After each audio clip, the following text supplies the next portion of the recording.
বাংলাদেশের এই সংকটপূর্ণ একটি যে সময় চলছে, এই সময় আসলে বাংলাদেশের মানুষ একসাথে আমরা দেখতে পাচ্ছি টিএসসির এই চিত্রটি যে পুরো বাংলাদেশের মানুষ আসলে একসাথে চায় কিভাবে আমরা এই বিপদটি থেকে আসলে বের হয়ে আসতে পারি। সেই জায়গা থেকে শত শত মানুষ, হাজার হাজার মানুষ তাদের অর্থ নিয়ে, ত্রাণ নিয়ে টিএসসিতে আসছে। আমরা দেখতে পাচ্ছি সেই জায়গায় ইতিমধ্যে ক্যাশ প্রায় ৮৬ লক্ষ টাকা আমাদের বৈষম্য বিরোধী ছাত্র আন্দোলনের যে ওইখানে ভলান্টিয়াররা রয়েছে তাদের হাতে এসে জমা হয়েছে।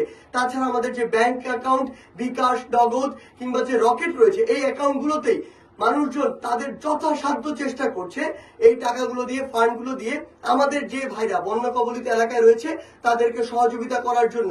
সেই জায়গা থেকে একটি ছোট্ট বিভ্রান্তির বিষয় তৈরি হচ্ছে। আমরা দেখছি যে কিছু কিছু মানুষ আমাদের বিভিন্ন সমন্বয়কদের নাম করে বলছে যে আমরা তার ভাই কিংবা বোন কিংবা আত্মীয়, আমরা এই ফান্ডটি তার কাছে পৌঁছে দিব। আমরা আমাদের জায়গা থেকে স্পষ্ট করে বলি, আমাদের শুধুমাত্র একটি নাম্বার রয়েছে, যেই নাম্বারটিতে আমাদের সকল অ্যাকাউন্ট রয়েছে এবং সেটি আমাদের অফিসিয়াল নাম্বার, যার প্রত্যেকটি টাকা আমরা আমাদের ওই বন্যার্ত ভাইদের জন্য খরচ করবো এবং প্রত্যেকটি টাকার হিসাব দিতে আমরা প্রস্তুত। আমাদের কোনো ব্যক্তিগত অ্যাকাউন্ট কিংবা নাম্বার নেই। যারা এটি করছে তারা প্রতারণা। এই জন্য আমি স্পষ্ট করে আমাদের সেই নাম্বারটি বলে দিতে চাই। আমাদের ত্রাণ সহায়তার ফান্ড রেজিং এর একমাত্র বিকাশ, নগদ এবং রকেট মার্চেন্ট যে নাম্বার, সেটি হচ্ছে 01886969859। আমি আবার বলছি 01886969859। এবং রকেটের শেষে যেহেতু একটি নাম্বার এক্সট্রা প্রয়োজন হয়, সেটি হচ্ছে শেষে 7 অ্যাড হবে। আমি আবার বলছি 7 অ্যাড হবে।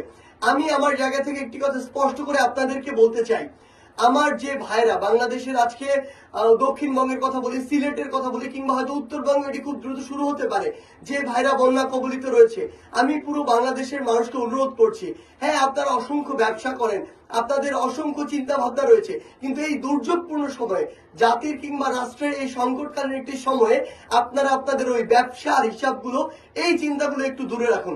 আমরা এখনো দেখতে পাচ্ছি কিছু ভাই, আমরা যখন ওই নৌকাগুলো ভাড়া করে ওইদিকে নিয়ে যেতে চাই, কিছু ভাই ওই নৌকার ভাড়াগুলো বাড়িয়ে দেন। আমরা যখন ট্রাকে করে সেগুলো নিয়ে যেতে চাই, কিছু ব্যবসায়ী আছে তারা ওই ট্রাকের ভাড়াটি বাড়িয়ে দেন। আমি আপনাদেরকে একটা প্রশ্ন করতে চাই, এত নিচু মন মানসিকতা নিয়ে আপনারা সে চলেন কিভাবে? এই যে অর্থ মানুষের সংকটপূর্ণ সময়ে আপনার যে অর্থটুকু আরো বেশি লাভ করতে চান, এই অর্থগুলো আপনার হজম হবে কিভাবে? আপনি কি চিন্তা করেন না যে সৃষ্টিকর্তা যদি চায় তাহলে আপনাকে আপনার এই যে এত এত অর্থ সব একটি মাত্র অসুখের মাধ্যমে কেড়ে নিতে পারে? আবার সৃষ্টিকর্তা যদি চায়, আপনি যদি এখন মানুষের পাশে দাঁড়ান, তাহলে হয়তো অন্য একটি সময় অসংখ্য বিপদ থেকে আপনাকে বাঁচিয়ে দিতে পারে কিংবা আপনাকে ব্যবসায়িকভাবে লাভবান করতে পারে। তাই মানবিক দিক থেকে চিন্তা করে হোক, নৈতিকতার দিক থেকে চিন্তা করে হোক, এই আপনার অতি ব্যবসায়ী মনোভাব, অতি মুনাফাখোর যে মনোভাব, এগুলো থেকে দয়া করে বের হয়ে আসুন। এটি শুধু মানুষের সমস্যা নয়, এটি একটি দেশের সংকটকালীন সময় এবং আমরা সকলে যদি একসাথে কাজ করি তাহলে এই সংকট আমরা উতরে যেতে পারবো।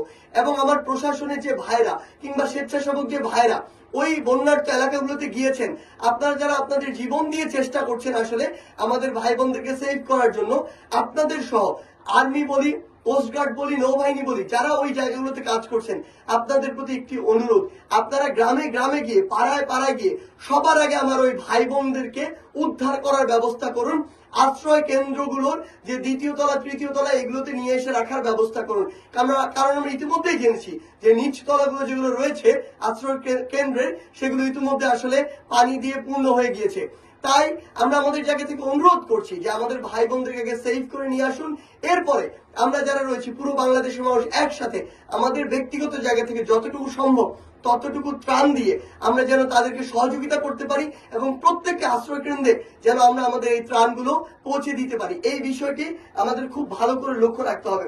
আরেকটি জিনিস সবশেষে বলছি, সেটি হচ্ছে যারা এই একটি সংকটকালীন সময়কেও নিজের সুবিধা আদায়ে বা মানুষকে আরো চাপে ফেলে বাজারগুলোতে মূল্য বাড়িয়ে কিংবা আপনারা এইখানেও আজকের এই সংকটকালীন সময়ে সিন্ডিকেট তৈরি করে যেই শুকনা খাবারগুলো মানুষের প্রয়োজন সেগুলোকে যারা কুক্ষিগত করে রাখছেন, সেগুলোকে যারা গোডাউনে ভরে রাখছেন, শুধু দাম বাড়বে আর সেই দাম বেশি করে আপনি বিক্রি করবেন।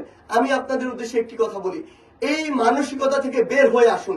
আপনাদের চোখের সামনে এই ফ্যাসিস্ট, এই ফ্যাসিস্ট রেজিমের অনেকের উদাহরণ আমরা দেখেছি, আপনারা দেখেছেন, হাজার হাজার লক্ষ লক্ষ কোটি টাকার মালিক, কিন্তু ন্যূনতম সম্মান নিয়ে এই দেশে এসে মুখ দেখানোর মতো ওই মুক্তি আর তার নেই। মুখে চুন কালি মেখে এই দেশ থেকে বের হয়ে যেতে হয়েছে। তাই এই সংকটকালীন সময় আপনাদের এই যে চরিত্রটি, এই চরিত্র থেকে বের হয়ে এসে দেশের জন্য, দেশের মানুষের জন্য, নিজের জন্য এবং দিন শেষে যে সৃষ্টিকর্তা আপনাকে সৃষ্টি করেছে তার প্রতি কৃতজ্ঞতা স্বরূপ আপনারা কিছু একটু করুন। আমরা বিশ্বাস করি সকলে যদি আমরা একসাথে কাজ করি তাহলে আমাদের যে সংকটগুলো আসছে কিংবা সামনে আরো আসবে সেই সংকটগুলো আমরা কাটিয়ে উঠতে সক্ষম হব।